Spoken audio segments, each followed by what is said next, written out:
All right, so the great mystery that we have today is on behalf of Father Francis Mulcahy of the TV show that they all are.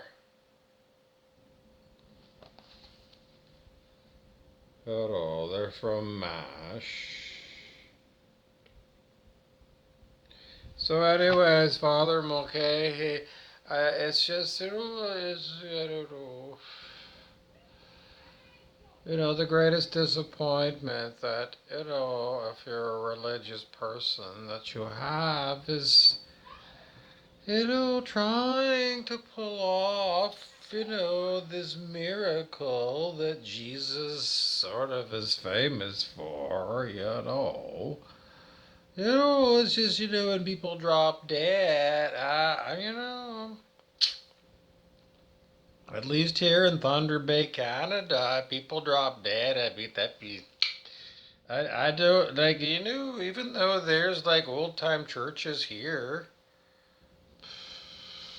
I've never heard of a reincarnation. No, that's not the word.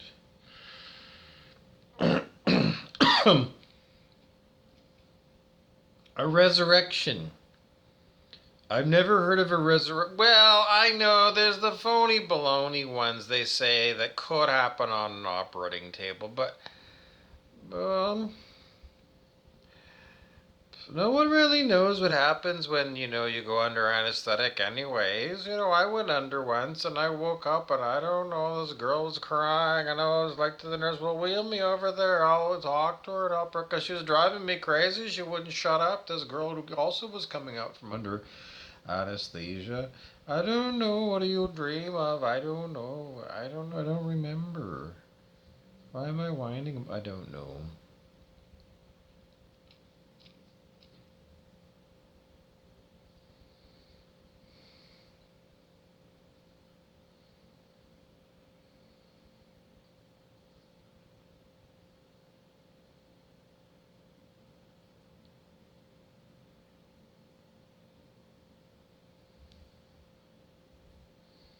So, anyways, we were talking about Father Francis Mulcahy and the resurrection, and it just um, well, he just said, like they nailed him to a cross, and then they checked him out, and then some Roman soldier came along with a what do you call that? A javelin spear, and speared him, and then like, he was bleeding out the side of his his torso there or whatever.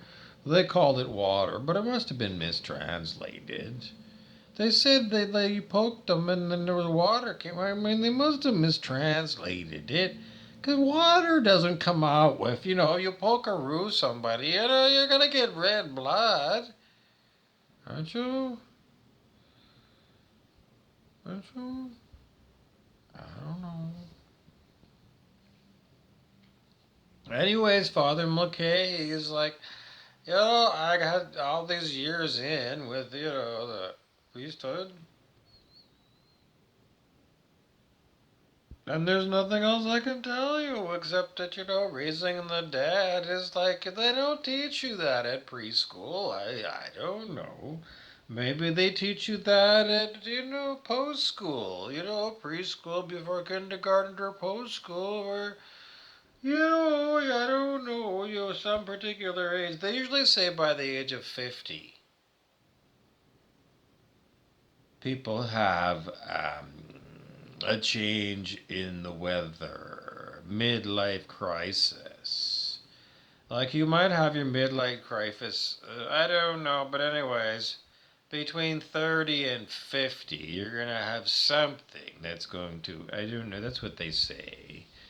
Maybe you didn't, I don't know, maybe you did multiple times, I don't know. Anyways, Father Mulcahy was going to be continuing to say, well, I want to do resurrecting the dead so that I can put all the funeral homes out of business. So that's just because, it's my job now to link this up. to these guys from, this TV show that's like really crazy TV show. It's this one. Because I have to go looking. Because it's been I didn't pick it. It's been like thrown onto my toilet bowl of things and a bucket list of things that are. Mr. Galoshes is going to be around for sure. Toilet bowl fishing. Because I do know Mr. Galoshes. Anyway, yeah, well, it's just that, these guys from Supernatural, wouldn't they say that supernatural means like beyond natural? And natural for us is people dropping dead. And, the Catholic priest, even though he's following in the ways of Jesus, just can't do the magic trick. So I ain't a Catholic, but apparently I'm a 4400. Yeah. Yes.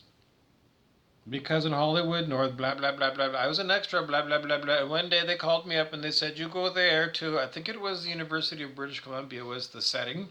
And I showed up there and blah, blah, blah, blah, blah. You go through and you check in. And then they said, well, they look at you and they said, well, you go to hair and makeup maybe in half an hour. So, just sit over there and there'll be some coffee served, and then help yourself to coffee and a muffin if it's there when it's there. And don't overeat, because remember, there's a whole pile of people here today. There's 25 extras today.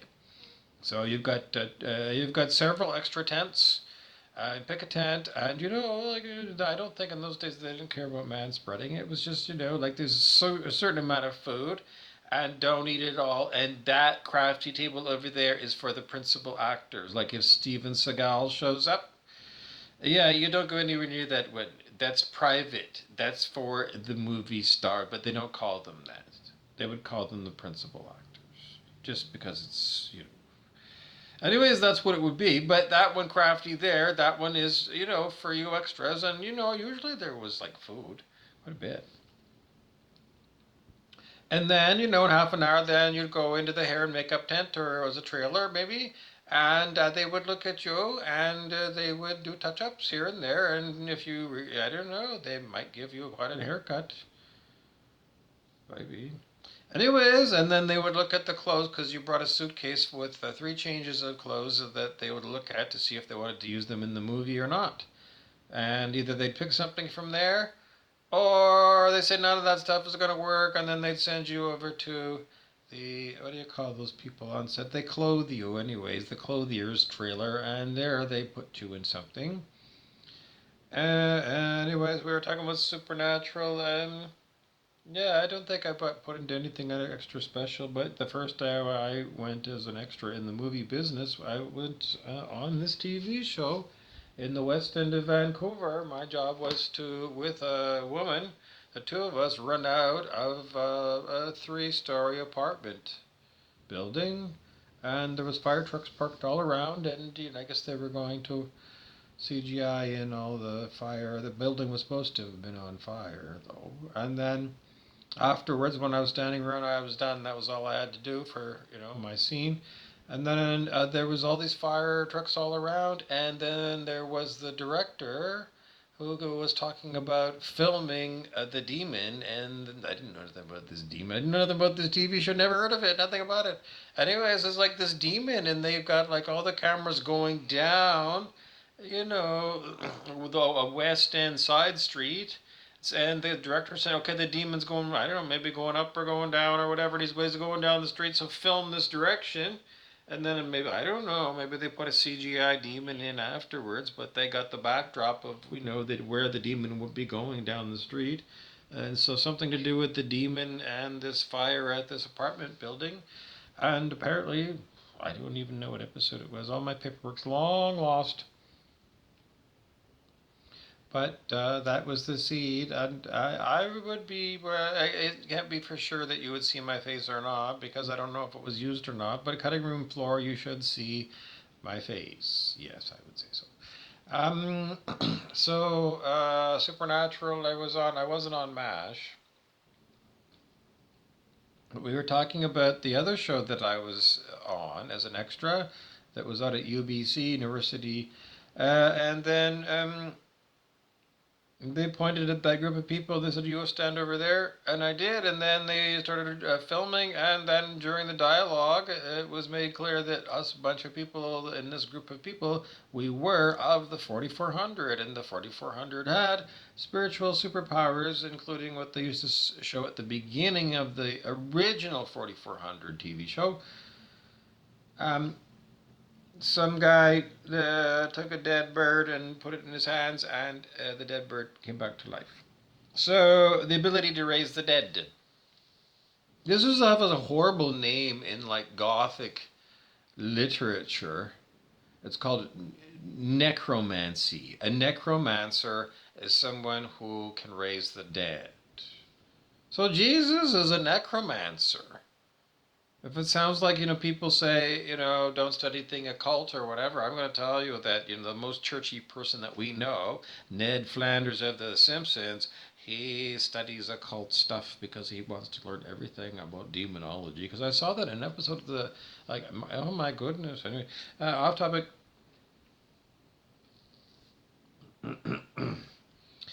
Anyways, yeah, Father Mulcahy wants to raise the dead, and if I'm one of those 4,400, and I am, according to the TV show, then technically.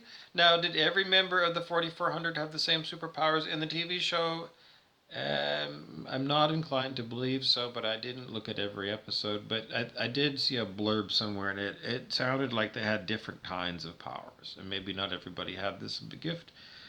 Anyways, I don't know because when I'm talking, this is what's coming out. And apparently, I do have the gift to raise the dead. Now, I'm not going to go to graveyards and raise dead corpses. But if you want to pay me to go to a graveyard and just be there, you can, make an offer. I got offers coming in, just make an offer, and you got to make it like worthwhile. Anyways, I don't know.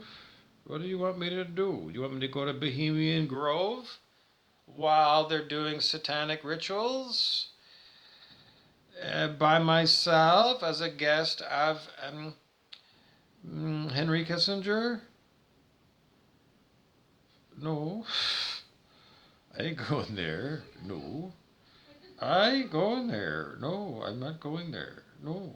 I'm not going to raise the dead with Henry Kissinger and all that. I don't know. It's like based on Moloch where they put people in there and they burn. I don't want to go. That sounds like too bad. No.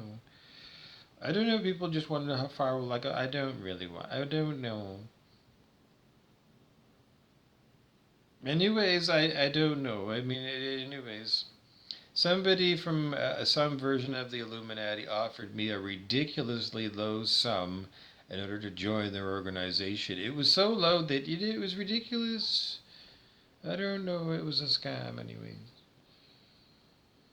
No one really think that the real Illuminati would pay you. I don't know. Was it $5,000 a month, $60,000 a year, or something like that? And it's like I can't live on that. Are you nuts?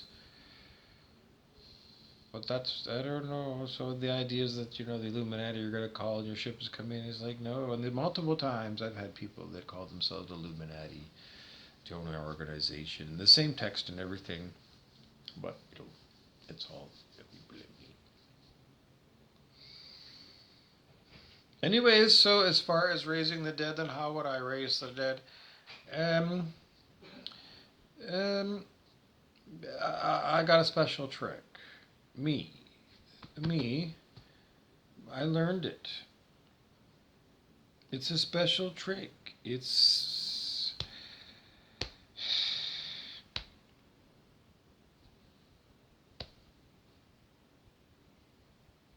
I can't help you out because everybody wants me to tell you about, you know, um, about Joe Ostaszewski and the Kentucky Derby long shot winner. And just off the cuff, I just happened to be talking at the time about not always betting on the sure thing. It wasn't exactly the sure thing, but like it would because in the Kentucky Derby, the long shot came in, and that's what I was talking about just before the long shot came in. And Joe was like, How'd you hop that? I don't know. It's just a trick. But I don't even know because I'm still of the opinion that I am still in a Truman Show setup. How much? 100%. I don't feel comfortable even giving you all that I just gave you. Because I don't trust the TV and I don't trust Big Joe. Because they've watched Ashton Kutcher on Punk'd. And I have my eyes wide open all the time for these punk things. Eyes wide shut. Really, really, really, really, really, really, I really, really, really. And I don't want to put it past you, but it's just, it's just that, because I don't want to tell you, but if I'm using Google, then it's just that Scott Dougal from Google is like somebody that could arrange for my particular phone to get a phony baloney fake news story by Fox News that says that on my feed at that time through the Googleizer that the Kentucky Derby was won by a long shot. And it could be just a phony baloney, what would you call it, like a false flag just on me. So that I, start going around telling people that that's what happened. And everybody else said, well, there was no long shot that won the Kentucky Derby, you idiot. What are you talking about? Because they can. As a targeted person, and I'm targeted all the time by electronic gizmodium, it's like I don't trust the media, the mainstream media, and I don't trust what I get on Google on my phone as being anything because I am totally toxically, the so-called algorithm of all these things is always designed to what? I don't know. Other people say if you're shadow banned, then to keep you away from your videos away from um, people. And then on Instagram, I saw there were people that were offering for money, they would raise the number of views and followers that you had in your account. So it's all cooked up. All of those numbers is numbers I have no idea. And as far as my smartphone here, like taking pictures of me, they say front and back camera could be on all the time and all these other apps. I don't know who makes these apps, but I need something in order to do my videos. And if I install some kind of a screenshot, a screenshot maker thing, and it happens to be, beaming pictures of me off back to China or to Brazil or to I don't know. Well, it is. I can't. Is it Soviet? No, I don't consent to it, but I'm not going to say that it don't happen. Do I assume, yes, I assume that everything that I do is spied upon. So much so that I don't give a rat's ass about passwords. I have a very, because if they're monitoring your camera, they're also monitoring every click of you. And when it's time for you to enter your password to Facebook or to your bank account or whatever, then, it's going somewhere in the internet and all that stuff that you've had or your kid installed and took off or whatever. What Alexa listens to or whatever is like, well, I don't know. So, anyways, I just assume there is no privacy, and I say, what the fuck? I'm just gonna live my life. I don't know. It's just that's the way it is. And just, what were we talking about? Father Mulcahy and raising the dead. So yeah, it's just the way that I do it. I'm a squib. I am. I'm a squib. I don't know what else to describe it because in Harry Potter, the janitor at Hogwarts is a squib. He lives in magical Hogwarts. And he is like Alexander in Star Trek, the original series, Plato's Stepchildren. In Plato's Stepchildren, everybody has got superpowers except for a little dwarf, Alexander, he's just like. Anyways, so yeah, he doesn't. Anyways, but back to the guy, the janitor to Harry Potter. Everybody else does all this stuff, and they learn to do spells and things with their magic wands to make such and such a thing happen. And the squib watches all this stuff. And he doesn't get flustered or anything that all these kids are running around with their wands and doing magic, and it's real magic. No skin off his back. It's like, this is Hogwarts and they come here to learn magic. Yeah, but he's a squib. Probably, yeah. I'm going to go with born to magical parents. I'm going to go with yeah. And what? He can't do magic. No, he can't do magic like the other kids would have when he was young. You know, they might have sent him. Maybe I don't know, but I don't know if I'm making up the backstory for him. I'm going to say he went to Hogwarts and he was the ugly duckling. Because every other kid in the four houses, forever and a day, went to Hogwarts and they did magic. But this kid who became the janitor at Hogwarts, he couldn't do magic. Couldn't do it. Did all their words, everything exactly the same as all the other kids, but nothing happened. Nothing happened. But he saw the magic going on. And he saw that the people were directing the magic. So he said, well, it was a long term. It was like a long term in the magical world. It was like an albino. It's a rare thing for an albino. But a squib is a rare thing.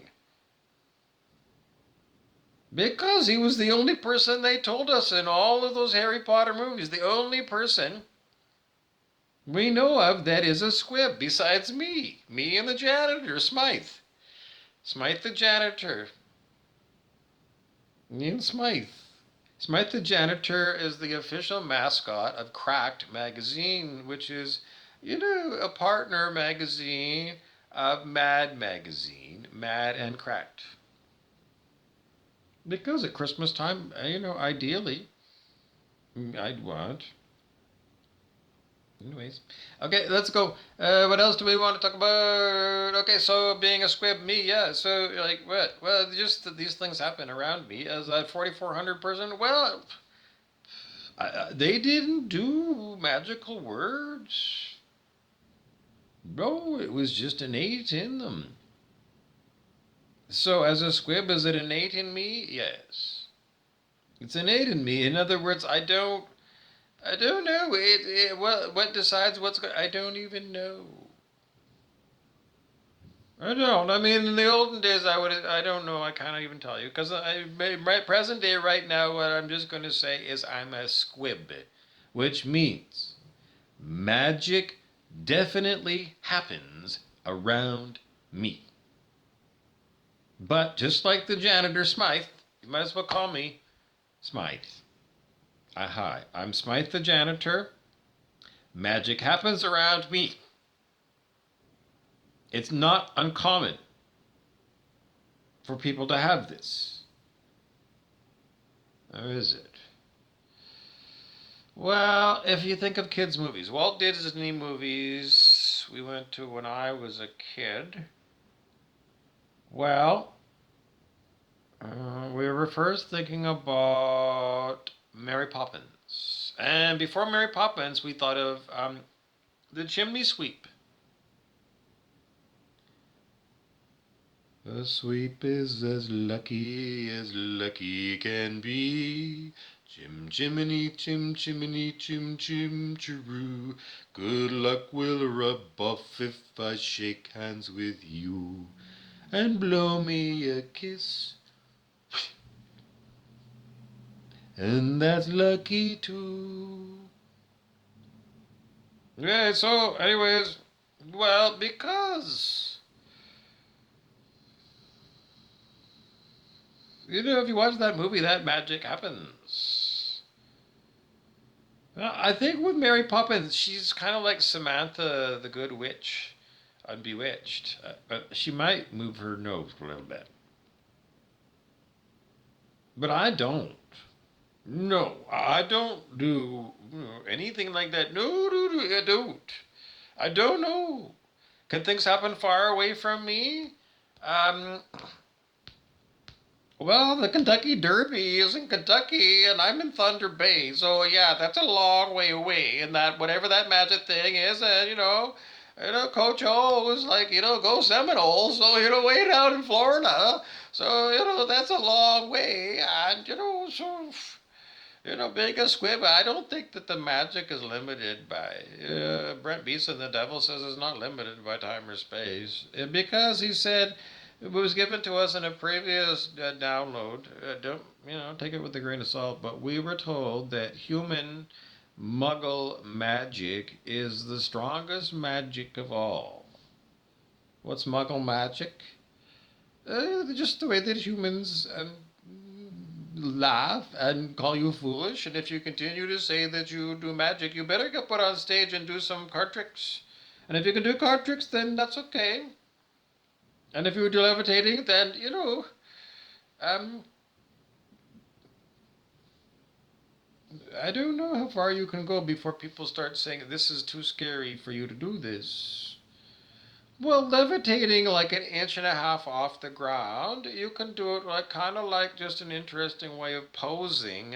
Just an optical illusion. And but then on TV, you think, well, the new camera work is not really real. But live shows, I gotta tell you, it does work. There are people that can do live show, yeah. Mm-hmm. Impossible tricks in front of your eyes, uh-huh. Yeah. Impossible, yeah. Yeah. So I always do intend on doing the formal trick of pulling a white rabbit. Apparently, it's got. Well, no, I don't know. It's a white rabbit with a black satin top hat, and I do intend of pulling out of the hat a white rabbit. The traditional thing, yes. Now they want to know: am I going to be dressed, like ghetto like this, or am I going to be wearing a formal tuxedo? It depends on the location, I suppose.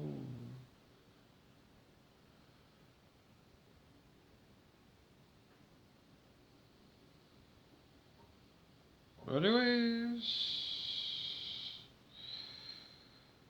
what do you think? Do you think that the trick is not as effective?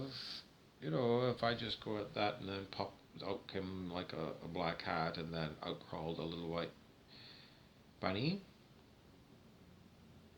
Or should I go like, and then go into, like a black tuxedo and take off my hat and then flip it open and then there's a latch that flips open and then out comes a bunny. So it looked like the bunny was in hidden, a hidden part of the top hat, a false bottom.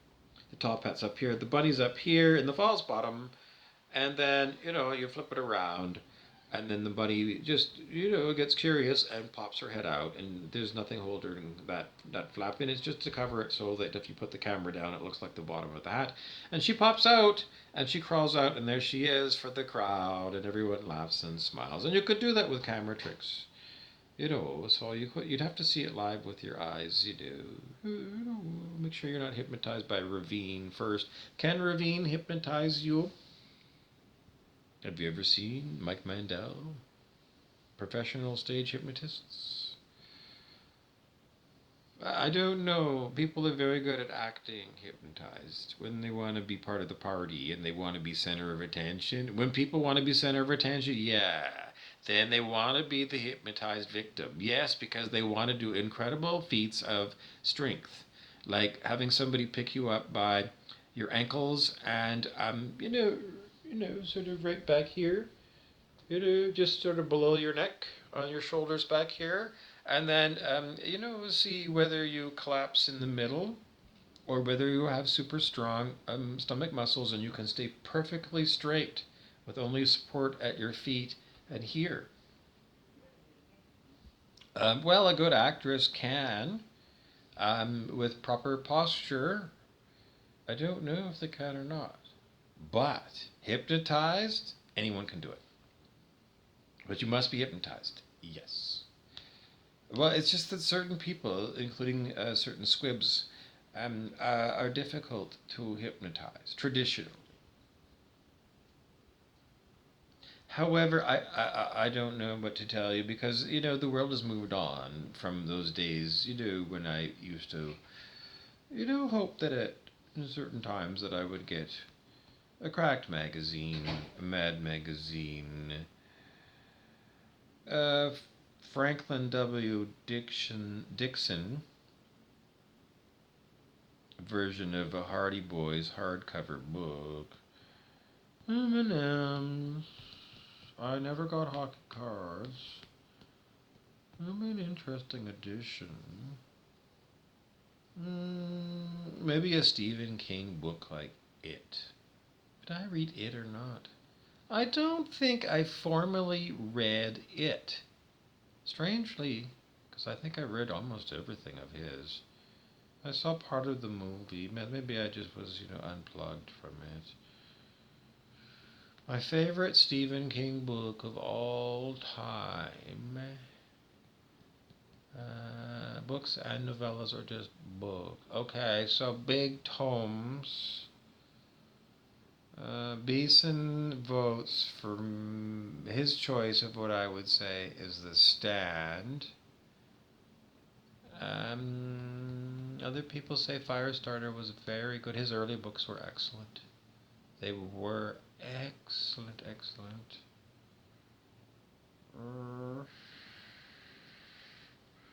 The Stand really was an incredible book. A page burner, a great big thick book. I don't have the full list to think about. Blaze is a good one that's not supernatural. It's more of like a, in the old days they would have like a Walgreens and maybe they would have some books there and you could get that there. Pulp fiction kind of books and detective heart, like, Sam Spade would be there, or William S. Burroughs' book Junkie would be in Walgreens. So let's say 1963. Walgreens, you get off a Grey Goose, a Greyhound bus. Then they got to go and it's just because it's bathroom break time, and then you go inside, and it's like Ryden's famous border store. If you've got somebody who has been everywhere and done everything, and you're like, this person is suicidal because they've done everything on their bucket list, you got one. I get you one. You haven't been to Ryden's, the border store. And then you're going to say, and this is the classic way you do it. You fly in to New Orleans, Louisiana.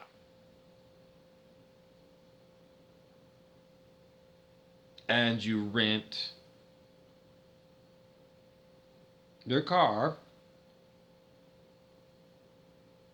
And you got to figure this out because you're going to drive that car all the way to the American border in Minnesota. Minnesota-Canada border, because that's where Ryden's is. Right there. It's the last stop before you exit the USA. And that's the store I'm kind of talking about. Like it's an old-fashioned general store with everything you could ever imagine in there. So you can say, okay, so you're going to go to Las Vegas? No, no, no, no, no, no. It's the French place, Louisiana. Yes, you go there. What's that place? Right at the Gulf, Gulf of Mexico. You go fly there, and you rent a vehicle, and then you're going to do it special. You're going to go out of your way not to go on the interstate. You don't want, no, no, no, no, don't go. No. You want to follow U.S. Highway 61, which was the original road, and parts of it are still there. And parts of it you might have to take interstate to get from here to there. But you want to get, you want to get that all mapped out because you want to hit as much of Highway 61 as you can. because you're going to go north. And you want to make sure that before you get to the Mason-Dixon line, if you've gone too far if you hit Mason-Dixon, because you need to find the real crossroads where Robert Johnson made a deal with the devil so he could play blues music. And then the Karate Kid, Ralph Macchio, made the movie video. Cream and Eric Clapton did the song Crossroads. It's all about that famous place. You got to go there. Because if this person is like thinking like there's nothing else to do on planet Earth and they're ready to kick off, then you got to stop there. And you're going to have to figure this out because you're going to, well, I know before you leave, you're going to have to go and visit a voodoo lady in that French city that, I don't want to talk about it because you know that place. Anyways, that French city where they know those kind of things, because you're going to have to go and talk to somebody about everything that has to do with you. And when you get to that crossroads, because this person is like needing to talk to somebody there about, a reason for them to liver, not liver, because, you're going to lose your liver, I don't know. Anyways, you stop there, you do your whatever your thing is, you walk away and you say, I'm just going to walk up Highway 61. I'm not going to walk on the side street. I'm just going to go up here. And, I'm just going to go up there and then you do your thing. And then I'm going to leave the car here open. And when you're done with whatever you're done on Highway 61, you go over the car and you honk the horn and then I'll come back. Because I don't want to be anywhere near you when you're at the crossroads. I'm going to go up there and I'm going to get my binoculars and way up on top of that hill. Like if there's going to be like a nuclear explosion where you are, I'm going to be able to just duck over that hill so that the blast will be blasted off the side of this, earth embankment. Because I don't want to be anywhere near if they're calling in all kinds of demonology and all kinds of crazy shit that happens, like at Area 51 or Roswell or someplace, or Tonopah, or I don't know, China Lake, or I don't know, Mount Mulcahy in Thunder Bay and the Nor'westers, and what do they call them? The Welcome Islands, and probably the Sleeping Giant. I don't know this range of strange things here, but I don't know. But anyways, you're going to come and see them because you're not going to drive all the way from the Gulf of Mexico to the northern border of where Minnesota meets Canada. You're not going to drive all that way to Rydens and then say, okay, I'm done.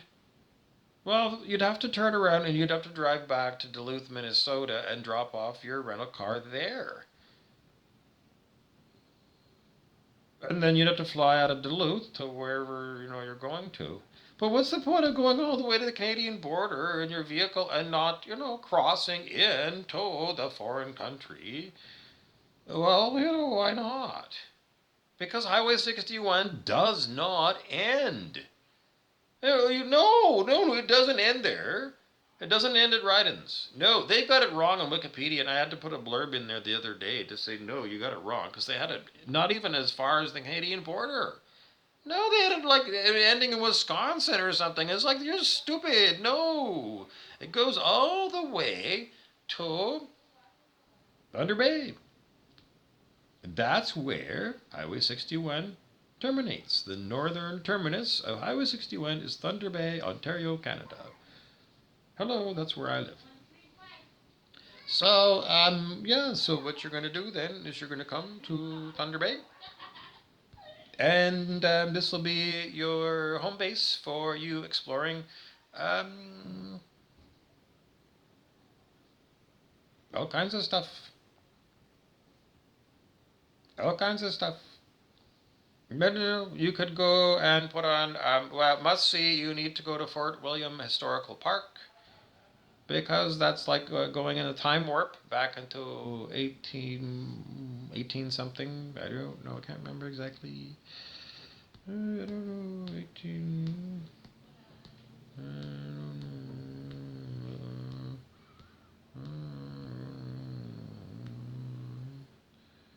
1835, let's see.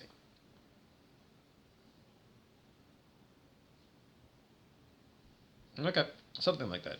Anyways, so it's a long time ago, and you can go there and you can spend all day there, and it's an amazing place. So put it on your list, and then you can go to the pagoda down at the waterfront area. And in the summertime, that has got all kinds of tourist information about everything. And there at the marina, you can, well, they've got boats where you can go for, the whole day. Charter a big sailboat, or I don't know if they have power boats, but you can go out in Lake Superior, etc. Okay, so what else do you need to know about? Well, why are we talking about this highway? Well, because Bob Dylan, the famous folk singer who went, I don't know, into even more music. Bob Dylan from Hibbing, Minnesota, uh, has an album called Highway 61 Revisited. So you're gonna need that, and you're gonna have to figure it out, because whatever your rental car is, you're gonna have to figure it out ahead of time, because you're going to need to have music, and you're going to have that album some way playable in your car. So, and it's going to be difficult. I don't know. Well, if you have data on your phone, I don't know, if you're rich and you want to use data on your phone, then I guess you could do that. Yeah, you too would have it. I don't know. The rest of us have got to figure it out, because the data plans. I don't know. Anyways, I'm not supposed to complain about how expensive stuff is that should be free. Anyways, because if I did, then I would tell you everything on planet Earth should be free, anyways, that's just, in fifth dimensional Earth where we're going, that's what we're going to do. Anyways, I don't have anything else to tell you, because I was talking to you about supernatural, and me being, one of the 4,400. It's just because, what is the difference between being an extra and being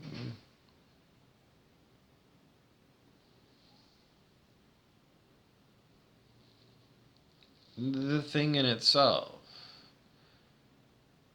Well, it's just that one time I was an extra to be sitting in the pews in a church in Vancouver, and then one of the principal actors got up there, and he was dressed like he was a minister or a priest, and he gave a sermon, and he delivered it to us, the audience. Was it realistic? Yes!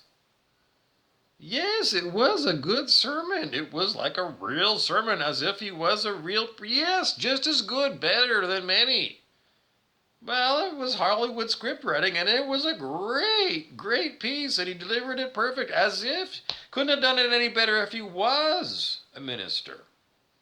For me, and I was getting paid to sit there as an extra. So that guy technically delivered a real sermon to all of us parishioners. There's no difference, because we as human beings absorb the spiritual message that minister of the day gave.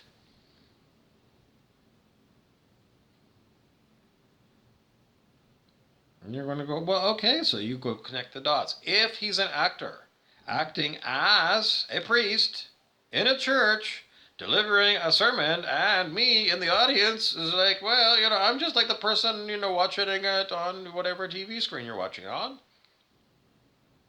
Does he come across as a minister? Yes. So would you say you got a sermon? Yes. It was a spiritual. Yes. So, if it walks like a duck, and it quacks like a duck, and it flies like a duck, and it swims like a duck, it's a goddamn duck. So if he's playing a priest, and he is a priest for me, then when they put me in a group on the TV show, the 4,400, about people who, are kidnapped. Apparently, that's what was the premise of the original show, is that we were kidnapped by, I don't know, extraterrestrials or something. And then over the years, after World War II, between World War II and whatever it was, maybe it was 2005 that I might have filmed that. Um, uh, um, you know, Coming up to give us a minute to process all this information.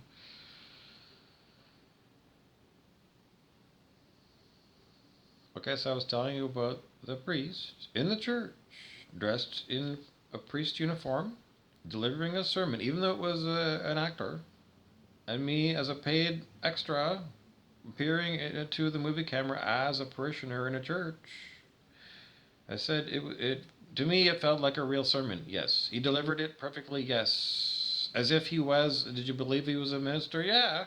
I mean, I knew he was an actor, but I've seen ministers deliver, and they kind of do act as the minister. They put the robes on, they do get up in their, ministerial personality, and this guy did it.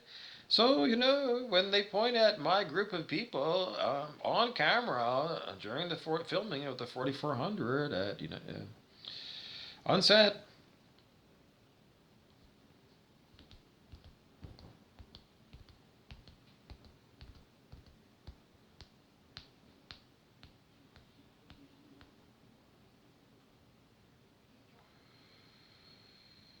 it just falls down. I don't know the whole delivery. It just fell down because it was all like herky jerky. It didn't flow properly. I'd have to do another take. Anyways, but it just didn't. That was just wrong. I don't know. Anyways, if they point at me and I'm in the group of people that's labeled as the 4400 group, in the eyes of the viewing population, if they see me, they're going to say that guy's one of the 4400. And you get enough people believing that people are portraying, you know, like Victor Newman on The Young and the Restless is like, you see that guy, what's his name now? Eric Braeden or something? Or is it Victor Newman? Most of the time, people are going to talk about him as Victor Newman. Victor Newman, you should see what he did with it. I don't know, he did this, that, Jabot or something.